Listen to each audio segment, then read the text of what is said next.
안녕하세요. 저는 초등부 정승현이라고 합니다. 저는 오늘 논술아랑 관련해서 좀 얘기를 해보려고 해요. 제가 그 논술아랑의 브랜치였던 수행과 소득에서 잠깐 일을 했어가지고 그 얘기를 한번 해보려고 합니다. 학생 수가 꽤 되는 학원이죠. 전체적으로 제가 정확히 몇 명인지까지는 모르겠는데 거의 반이 뭐 예를 들어서 5, 6학년 기준이면 거의 10반 가까이 됐던 그 정도가 됐고, 그리고 애들 숫자도 뭐 한 반에 보통 8명, 많게는 10명 들어가는 반도 있었으니까 그 정도가 된다고 보면 될 것 같고요. 학생수 제한이 없어요? 학생 수 10명까지가 거의 리밋이시죠. 근데 10명이면 수업이 원활하게 돼요? 저도 10명 반은 제가 해봐서 했는데요. 보통 베테랑 강사들한테 그렇게 맡겨요. 굉장히 오래 근무하셨던 뭐 7, 8년 이상 하셨던 분들한테 그렇게 맡기는 것 같아요. 수업 구성은 일단 5학년까지는 2시간 반 수업을 계속 했었고요. 2시간 반 동안 이제 한 1시간 반 정도는 선생님이 얘기하고 애들이 거기에 답변도 해주고, 혹은 뭐 활동할 거 있으면 활동을 하고, 글을 거의 한 40분에서 50분 정도 쓰고 갑니다. 4학년부터 2시간 반이고 3학년까지는 2시간. 지금 아마 또 근데 바뀌었을 거예요. 제가 나왔을 당시에 아마 3학년이 또 뭐가 바뀌어가지고 수업 시간도 계속 조정되고 있었긴 했어요. 예를 들어서 전 제 기억에 남았던 게 청문회에 대해서 3학년들이 수업을 했었나 봐요. 그 장관 청문회 어떻게 하는지 막 이런 거를 했었는데, 신입 강사들한테 그 장관 후보자 역할을 다 맡겨가지고 그 반에다 한 명씩 넣어두시더라고요. 그럼 애들이 이제 저한테 질문을 합니다. 청문회를 해요. 저희 자질이 되는지, 영향이 되는지, 장관 후보자로서 어떤 일을 하셨는지 뭐 이런 걸 물어보는, 네, 그런 활동을 하고 아이들이 나중에 보고서를 쓰는 형식으로 진행이 됐더라고요. 활동지 내용은 좀 어때요? 이게 학년별로 다 엄청나게 다르긴 한데, 그 3, 4학년 같은 경우에는 보통 이런 아까 말했던 청문회를 직접 해본다던가 뜻줘서 들어가서 투표를 해본다던가 약간 이런 놀이와의 중간 정도를 이제 목표로 이렇게 설계를 하는 것 같고요. 5, 6학년쯤 되면 이제 보고서를 작성해 본다던가 신문을 만들어 본다던가 이렇게 약간 수행평가 느낌 나는 활동들. 토론은 근데 책 읽고 그걸 가지고 토론하는 경우가 제가 다닐 때까지는 거의 없었고요. NI로 따로 빼서 한 달에 한 번씩 그날은 신문 기사들 압축된 걸 읽고 토론하는 날, 이렇게 정해져 있었어요. 책과 연결해서 하는 게 아니네요. 그럼 그 토론도? 네, 책과 연결된 토론은 저는 경험해 본 적이 없어요. 딱히 엄청나게 고난도 책을 읽거나 이런 느낌으로 접근하는 학원은 아니고, 그냥 교과 연계가 확실하게 제일 그게 중점인 것 같은 그런. 문학이랑 비문학도 섞어서 읽고. 네네네, 다 섞어서 읽고, 뭐 과학이라던가 그 비중 고르게 분산하려고 하고. 그 논술아랑 가방 들고 다니는 애들 보면 연령대가 좀 저학년이 많아요. 사실 고학년 아이들이 가방을 안 들고 다녀서 그런 걸 수도 있는데, 대체적으로 저학년 애들이 논술아랑 그리고 이제 역사화랑 이거 들고 다녀서 저는 역사화랑이랑 논술아랑은 뭐가 차이고 저 가방은 뭐지? 이 생각을 했었거든요. 논술아랑 가방 들고 다니는 친구들은 아마 1, 2학년 친구들인 걸로 저는 알고 있어요. 그러니까 3, 4, 5를 지금 역사학으로 묶은 걸 거예요, 아마. 그리고 6학년부터를 이제 수행과 수능으로 뺀 걸 건데, 예전에 제가 있을 때는 1, 2학년은 논술, 3, 4학년은 역사과랑 5, 6학년은 뭐 통섭 뭐 이런 식으로 구성이 돼 있었습니다. 학년별로 나눈 거. 그 역사화랑 역사책만 읽는 건 아닐 것 같긴 한데. 네, 역사 위주 커리큘럼이 크게 있는 거고, 그 외에 이제 교과에 필요한 모든 과학, 법 이런 것들이요. 글쓰기는 잘 하나요? 활동하고 이러고 토론 이런 거 안 이루어지면 글쓰기가 어떻게 되는지. 글쓰기를 하기 전까지 이루어지는 것들이요. 일단은 선생님들이 PPT 판서 되게 많이 이용을 한다고 아까 말씀을 드렸었는데, 네, 그거 이용해서 아이들한테 추가적인 지식 정보를 좀 많이 전달하는 편이에요. 책 외의 정보들을. 네, 그걸 강의를 되게 많이 하시거든요. 근데 그럼 렉처링에 좀 더 가까운 느낌이 있으면 네. 애들 글 내용이 좀 비슷해질 수도 있잖아요. 막 엄청 자유롭고 이러진 않을 것 같아가지고. 실제로 저는 좀 비슷비슷하게 나올 수밖에 없겠다라고 느낀 적이 있긴 합니다. 그 선생님들도 약간 수업하실 때 좀 내가 자율성을 가지고 아이들한테 자율성을 부여하고 수업하는 거랑 그리고 좀 구조적으로 접근할 때랑 뭔가 확실히 체계적으로 나는 이걸 알려줘야겠다라고 마음 먹고 들어갔을 때랑 그러니까 수업하는 방식이 조금씩 달라지시잖아요. 그래서 여기는 알려줄 것이 명확하게 있어요.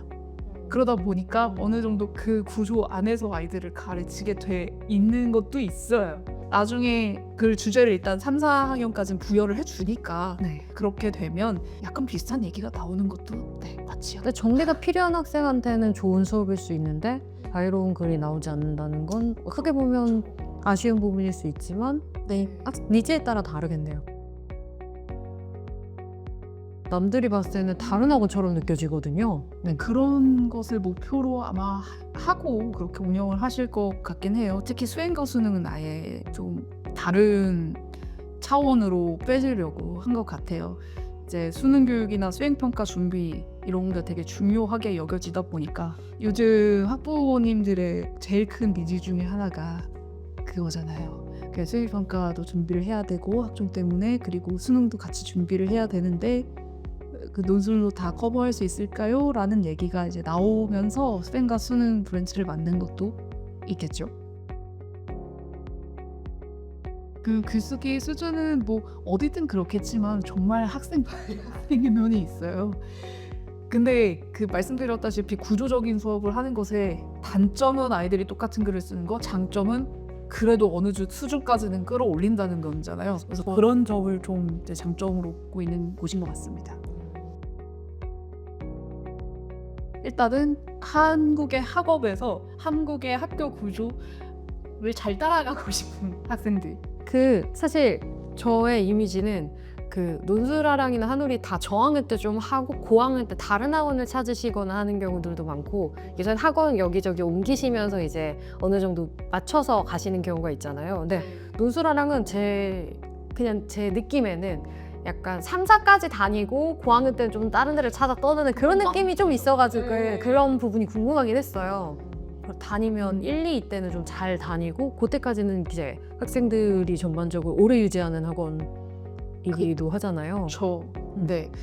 다니는 친구들, 잘 맞는 친구들은 이런 활동 같은 걸 할 기회가 뭐 다른 곳에도 아주 많지는 않은 것 같아서 계속 선호를 하는 것도 있는 것 같고요. 책 수준이 아마 관건인 것 같아요. 책 수준이 다른 대치 기준으로 다른 논술학원들에 비해서 특별히 어렵지 않고 그 특별히 쉽지 않고 딱 그 정도인 것 같거든요. 네, 그래서 이 책을 그냥 꼭 끝까지 따라가고 싶다. 이 책의 흐름은 이런 분들이 아마 선호하지 않을까. 네. 기본적으로 여기서 요구하는 책 수준까지는 읽히고 싶다. 이런 학부모들. 그거 어쩔 수 없이 조금 빈 공간이 고학년 될수록 많이 생기잖아요. 그 구조를 아무리 열심히 잡았다고 해도 선생님 역량이 이제 초, 고, 학, 중등부터는 조금 반영이 될 수밖에 없는 것 같아요. 그거는 모든 학원들이 갖고 있거나 제점일 수도 있는데 그때부터는 그래서 애들이 또 선생님 찾기도 하잖아요. 분기별로 아예 시험을 보는 형태로 진행돼요. 지문을 읽고 문제를 객관식으로 풀이하는 그런 시험으로 진행이 됐거든요. 저희 5학년, 6학년이 원래 저 다닐 때까지는 그렇게 진행이 됐어요. 이거 느낌도 좀 있네요. 네. 그때부터 갑자기 국어 시험. 그러니까 논술이 아니라 약간 그때부터 국어 학원 같은 느낌. 근데 물론 학원에서 계속 배웠던 내용들을 체크하는 시험이기 때문에 얼마나 잘 배웠나 이런 거 알 수 있는 시험이고 또 선생님들도 그 시험이 있기 때문에 그 내용을 꼭 가르치려고 하는 구속력이 생기죠. 시험 잘 보면 높은 반 가고 막 이런 것도 있어요? 강연 수행과 수능은 분리가 돼 있어요. 그 전까지는 분리가 안 돼 있는데 네. 수행과 수능은 높은 반, 낮은 반이 있습니다. 그럼 배우는 것도 다르겠네요. 근데 책을 2번 읽냐 1번 읽냐 차이예요. 같은 책을 2번에 걸쳐서 읽냐 아니면 한 번에 읽냐 제일 차이입니다. 수업에서 뭘 가르쳐야 될지 전반적인 틀을 학원에서 거의 뭐 시스템 다 되어 있어서 준비 다. 그럼 선생님들은 이제 그걸 가지고 수업 흐름을 어떻게 구성할 건지를 이제 짜는 역할들을 하는 거예요. 네, 수업 준비가 많다기보다는요. 관리하고 잠부를 하는 시간이 좀 있어요. 아, 그 글쓰기는 어떻게 애들이 이제 쓰고 가잖아요, 수업 시간에. 네, 그러면 선생님 제출을 하잖아요. 그럼 선생님이 이제 첨삭해 갖고 이제 그 다음 시간에 보여주시고. 네, 첨삭은 바로바로 진행이 될 때도 있고 3, 4학년 같은 경우에는 첨삭 선생님 따로 모셔가지고 그냥 따로 맡겨서 근데 첨삭 쓰시는 경우 있어요. 그게 학원 명수가 학생 수가 너무 늘어나면 그치, 많아지면 사실은 그 대학생들 고용해가지고 주말에 외주 주기도 하시고 선생님 한 명당 보통 3, 4학년 같은 경우에는 70명, 80명까지도 다 데리고 있고 이제 반을 여러 가지 나뉘는 거니까. 예. 보통 실제로 가시는 분들도 그렇고 선택하시는 분들도 그렇고 학교가 거기 다니고 있는 학생들도 그렇고요. 대부분 일단 기본적인 논술을 너무 하고 싶은 사람, 그거 만들어 놔야만 한다고 생각하시는 분들, 그래야 나중에 국어하고 수행평가 할 수 있다고 생각하시는 분들, 네, 그냥 대치동에서 되게 기본을 하는 학원인 것 같아요. 왜 대치동에서 어렸을 때 다녀야 하는 학원 뭐 이런 거에 선별이 되어 있는 학원이기도 하잖아요.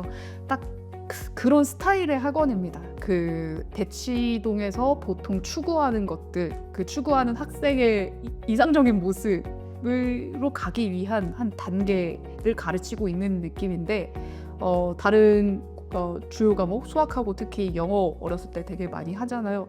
이걸로만 다 채울 수 없는 어떤 약간 사탐, 과탐 이런 부분들을 채워주는 학원 같아요. 그래서 아마 나는 이 내 학생을 엄청나게 그 철학적 글 쓰는 능력 이런 걸로 되게 개성 있게 키워주고 싶다. 뭔가 원하는 글을 쓰게 하고 싶다. 이런 느낌보다는 주요 과목 하다가 지친 학생들한테 약간의 활력과 그리고 다른 부차적인 과목들을 채워주고 싶다. 그런 시간을 갖고 싶다 하는 분들에게 되게 추천하는 학원입니다.